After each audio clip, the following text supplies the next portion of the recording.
Hello বন্ধুরা, এ পর্বে আমি আলোচনা করব মার্ক ট্যাগ নিয়ে। মার্ক ট্যাগটা কি, কেন কাজ করে, কেন আমরা ব্যবহার করব, কোথায় ব্যবহার করব, সেগুলো নিয়ে দেখব। এটা আমার গতদিনের কোড ছিল, এগুলোকে আমি ফেলে দিচ্ছি।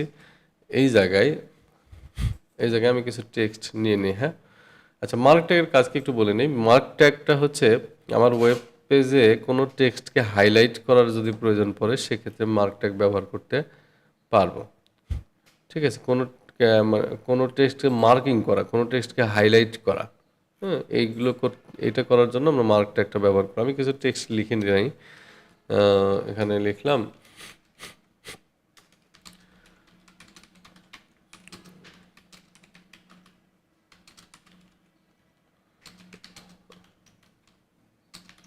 এটা টেক্সট লিখলাম এখানে।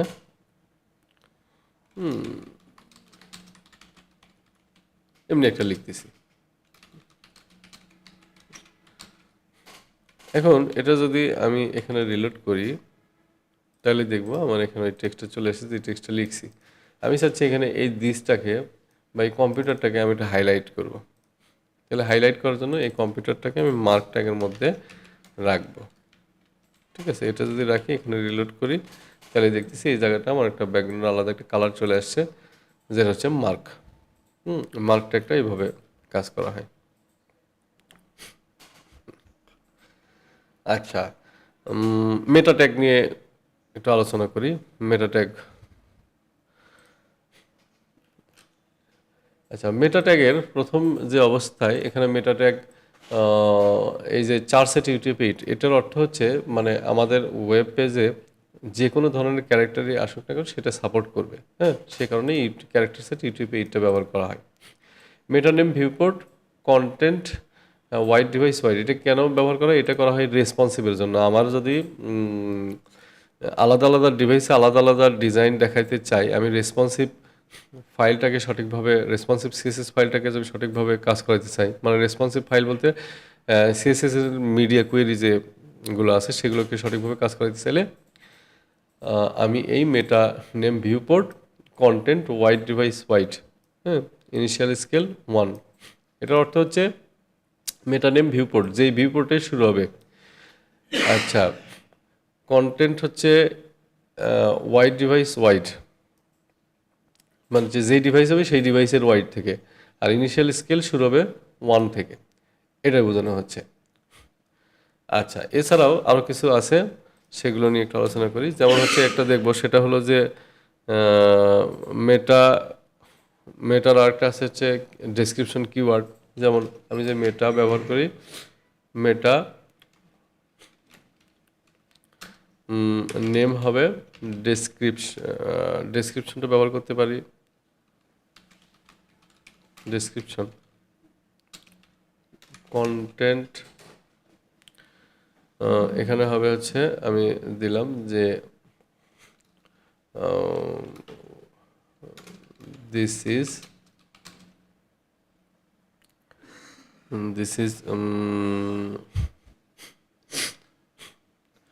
HTML লার্নিং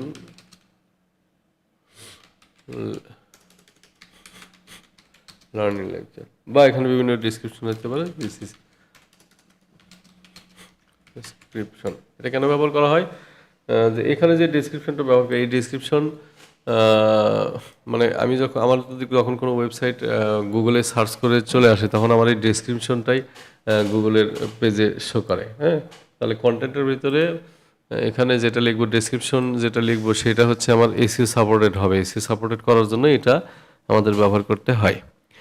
আচ্ছা, এরপরে আছে কিওয়ার্ড। এখানে আমি লিখতে পারি মেটার একটা অ্যাট্রিবিউট আছে, সেই অ্যাট্রিবিউটের নাম হচ্ছে নেম। আচ্ছা, যেমন কিওয়ার্ডটা দেখবো, তাহলে কিওয়ার্ডস লিখলাম। এখানে হবে কন্টেন্টটা কি হবে, যে কিওয়ার্ডগুলোতে সার্চ করে আমার ওয়েবসাইটটা কোনো সার্চ ইঞ্জিনের অপটিমাইজ হয়ে আমার র্যাঙ্কিংয়ে আসবে, সেগুলো হচ্ছে কিওয়ার্ড। তো কিওয়ার্ডগুলো হইতে পারে আমার ওয়েবসাইট রিলেটেড। যেমন হইতে পারে HTML, CSS, JavaScript, Java, PHP etcetera. আচ্ছা, আবার হচ্ছে মেটা আছে, হলো মেটার হলো নেম, একটা আছে হচ্ছে অথর। এই ওয়েবসাইটের মালিককে, এই ওয়েবসাইটের ওনারকে, এই জিনিসটা বোঝানোর জন্য এটা যাতে আমার ব্রাউজার বা সার্চ ইঞ্জিন বুঝতে পারে, সে কারণে এটা এখানে লিখে দিতে হয়। তাহলে কন্টেন্ট হবে, আমার নাম লিখে দিলাম, এই ওয়েবসাইট। আচ্ছা, তারপরে মেটা অথর দেখলাম। এবার একটা জিনিস দেখবো, সেটা হচ্ছে মেটা হবে হচ্ছে এইচটিটিপি, এইচটিটিপি ইকুইভ। এটা হচ্ছে কি হবে, রিফ্রেশ হবে। রিফ্রেশ করার জন্য এখানে আমি যদি কন্টেন্ট দেই, রিফ্রেশ হবে কতক্ষণ পর পর, মনে করি 2 সেকেন্ড পর পর। আমি যদি এটা সেভ দিয়ে দেখতে যাই, তাহলে আমি দেখব 2 সেকেন্ড পর পর আমার কি হবে, এটা অটোমেটিক রিলোড নেবে। আমি একটা রিলোড আগে করে দিলাম, এটা অটোমেটিক রিলোড নেবে 2 সেকেন্ড পর পর। হ্যাঁ, যেমন এটা কিন্তু এই যে লাফাচ্ছে। হ্যাঁ, এটা যে আরও ভালোভাবে বুঝতে চাই, তাহলে আমরা একটা কাজ করতে পারি, সেটা হচ্ছে এখানে আমি একটা ইমেজ দিই। হ্যাঁ, ইমেজ দিই, যে কি দিই, ইমেজেস ফোল্ডারের মধ্যে .jpg আমি এটা সেভ করলাম। হ্যাঁ, আমি এখানে কিন্তু রিলোড করি নাই, এখানে আমি রিলোড করি নাই, অটো রিলোড হচ্ছে। ঠিক আছে। আচ্ছা, আমি যদি এইখান থেকে এটাকে যদি কেটে দিই, তাহলে আমার ইমেজটা শো করবে না। আমি সেভ দিছি, এই পেজে গেছি, আমি কোনো রিলোড করি নাই, অটো রিলোড হচ্ছে। আচ্ছা, এটা আমি আরেকটা কাজ করতে পারি, সেটা হচ্ছে আমার টাইমিংটা বাড়াই দিতে পারি। এখানে 2 সেকেন্ড আছে, এটা 4 সেকেন্ড করে দিলাম। এখানে আমি লিখে দিই, এইটাই দিলাম। এখন এখানে রিলোড করিনি, একাই চলে, আমি রিলোড কিন্তু করতেছি না, রাইট ক্লিক করতেছি না কোনো। 4 সেকেন্ড হইলে